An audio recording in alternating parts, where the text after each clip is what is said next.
Hi, my name is Emma Valerio, and I'm a freshman at Stamford High. The other day, I read an article about a little girl and her shoes. She came home crying, asking for new sneakers because her current ones lit up. She was worried that if she had to hide from a shooter, she would be found because of the lights on her shoes. She is 8 years old. This isn't something she should have to worry about. My friend at school said she was concerned that our school isn't safe enough, that we need more security measures. People my age should not have to worry about this. We should be thinking about our dream colleges. We should be thinking of finishing that book for English class or figuring out those geometry formulas that we just can't get. Students in Stamford or in any other school in the country should not have to think about what they would do if a shooter came to their school. We shouldn't be left wondering, am I next, after every news report? We shouldn't be scared to go to a place that is supposed to be safe. And it's not just schools. Churches are no longer safe. Movie theaters are now dangerous. Concerts and nightclubs are risky. Parents are scared to send their kids out. Kids are scared to go out. I read another article about a school that made improvements to make their school safer. They installed security cameras in every nook and cranny of the school, keeping extra police waiting right outside and bulletproof padlock doors. We shouldn't have to turn schools or any public place into a maximum security prison just to allow people to keep owning military-level guns.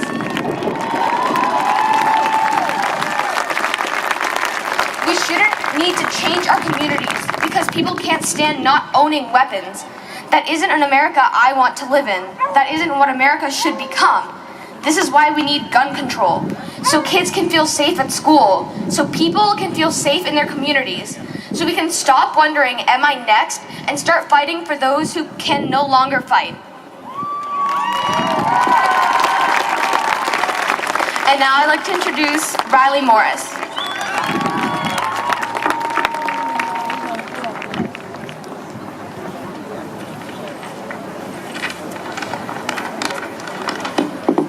Hi, my name is Riley Morris, and I'm going to be comparing the minimal regulations on guns with the extensive regulations put on abortion and women's rights.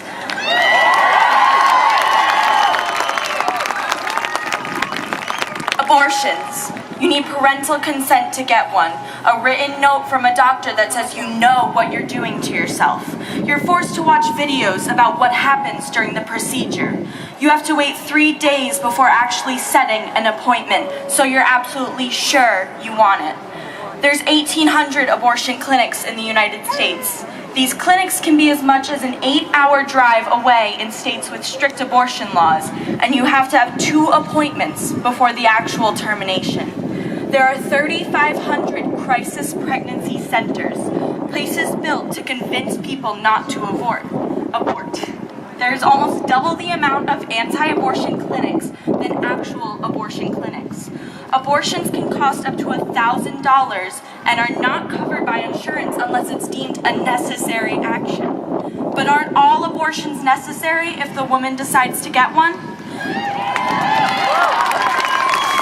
When you walk into a Planned Parenthood, you're surrounded by people calling you a murderer, a barbarian, a killer. Why not the same treatment for guns? You can drive 5 minutes and be at a Walmart, the largest seller of firearms in the US, and walk out with a gun 20 minutes later. You don't have to wait any time at all to get a gun in almost every state.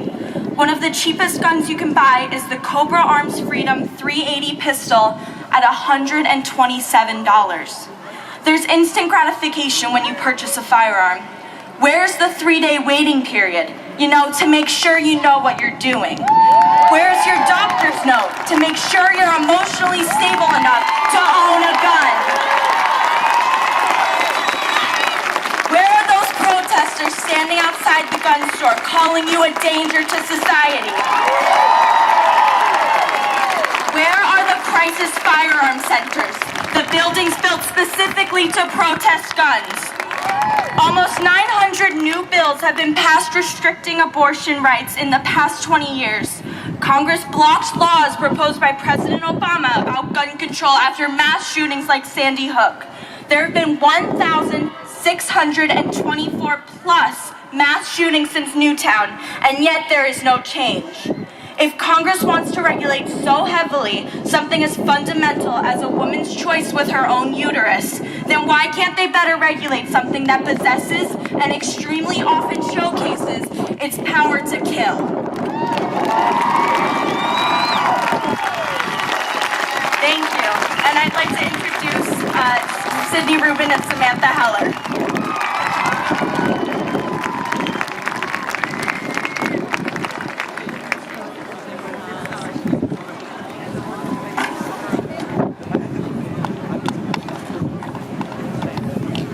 Hi, my name is Sydney Rubin. I'm Samantha Heller, and we're here to talk today about the change we want to see in our national gun legislation. There's a lot of things that we can do to address keeping our schools safe from shooters. We can talk about security measures and bulletproof glass, but placing the blame on the safety of schools distracts from the real cause of these tragedies and countless others.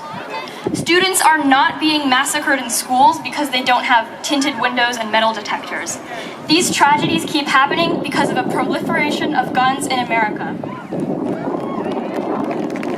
But by adapting our national gun laws to require more thorough background checks for all gun purchases and banning the most lethal of weapons, we can reduce the proliferation of gun violence that claims the lives of nearly 100 people per day.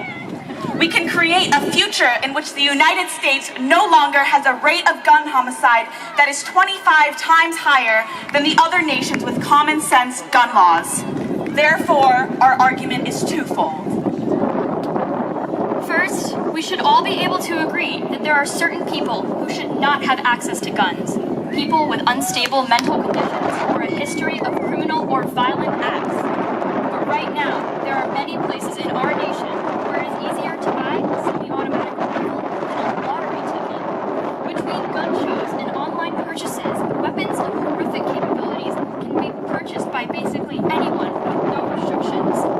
So we ask our congressmen and women in the Capitol, why have comprehensive background checks failed to be implemented on a national level?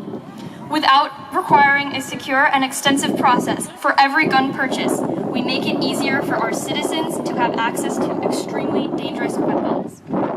Secondly, we believe it should be obvious that weapons capable of firing many bullets in a short amount of time, such as semi-automatic weapons, should not be legal. They serve no purpose other than to make it easy for large numbers of people to be harmed and killed in split seconds, and therefore should not be allowed in our country. To pretend the root of the problem does not lie in the obscene amount of guns in our country is ludicrous. The problem is that citizens have access to assault rifles that fire 600 rounds per minute. The problem is that people who are mentally ill have access to these same weapons. The problem is that the same 18-year-old, unable to drink a beer for at least another 3 years, can purchase a semi-automatic weapon. The problem is that we are the only developed country in the world that faces these problems at such a consistent rate. But it doesn't have to be this way. While our voices may at times be divided, it is imperative that we unite to create effective change, and that requires calling upon our lawmakers to make a difference in how people purchase and own guns in our nation. The critical need for effective, nationally